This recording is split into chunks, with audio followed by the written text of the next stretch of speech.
tell us about your career trajectory, how you went from where you started in your practice to where you are now.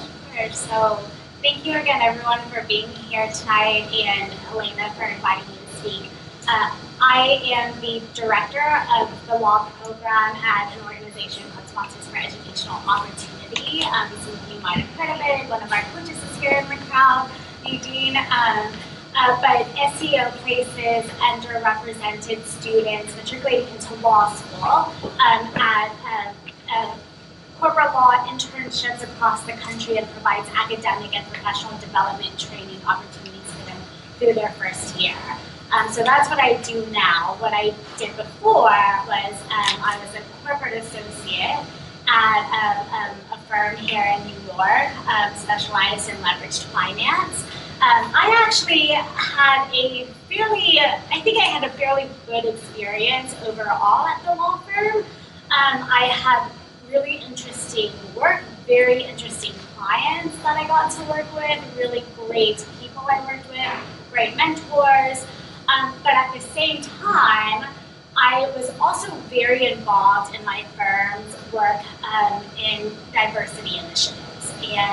And I would recruit for the firm. I served as a key liaison between the firm and local law student affinity groups. I chaired one of our own affinity groups. And as I got more into the recruiting and the mentoring piece of my work, I realized that part of my job fulfilled me in a way that my actual day job, what I was getting paid to do, was not quite satisfying me. And so that's when I started thinking about potentially making a switch.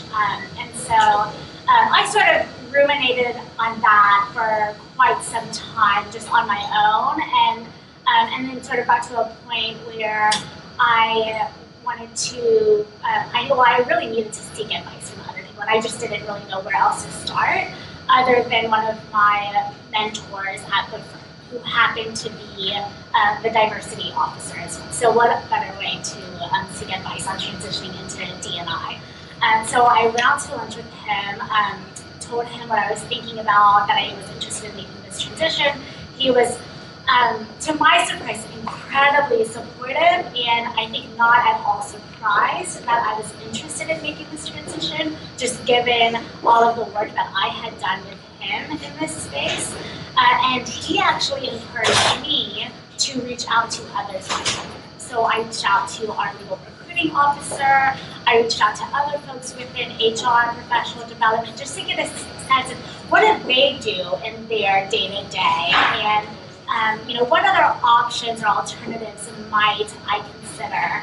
And so with the support of the firm, I actually became very involved in the New York City Bar Association's Diversity Committee, which allowed me to get a broader experience and exposure to diversity within the legal profession, and expand my network beyond just my firm.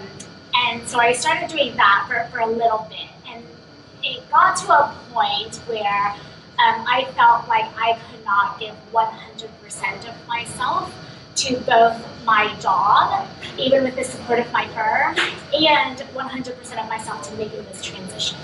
And so at some point, I made the very difficult decision to leave the firm without having anything lined up. And that was also something that I had spoken with some folks within the firm. Again, received a lot of support from them on that. And over the next few months after I left the firm, I did a lot of soul searching. I attended a bunch of conferences in this space just to educate myself about what are some of the issues that people are really talking about and how to best support diverse associates and law students. I did a ton of informational interviews. I just put myself out there. And eventually, a few months later, ironically enough, my husband came across a job posting for the director of the law program at SEO. It was a brand new, newly created position.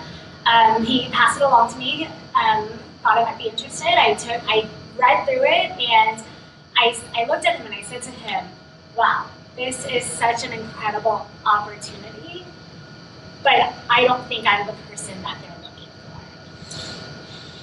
And I went through and I said, I don't think that I have all of these different skills that they're looking for. And so I sort of put it aside, and I kind of, that was the job that I felt like I needed another job before I could get this job. And so a few weeks later, I was on vacation. Things seem to happen while you're on vacation. Chill out, right? Things happen. But we were at a friend's wedding. It was a destination wedding on the beach. Something about, being on the beach. And I just kept thinking about that position and how cool it would be to run this incredibly, impactful program. And so, I read the description again, and sort of the next time around, I was like, I've done a little bit of each of these different things, and I really think even though I haven't had formal experience, there was still a lot in my background that I could point to that made me think, I think I can do this. And so I just thought, why not? I'm going to go for it. I came back home, applied for the position, got a call a couple days later for an interview, came in for the interview, received an offer shortly thereafter. I was in the position about a week later. Wow. And so it happened very quickly after sort of a long bit of winding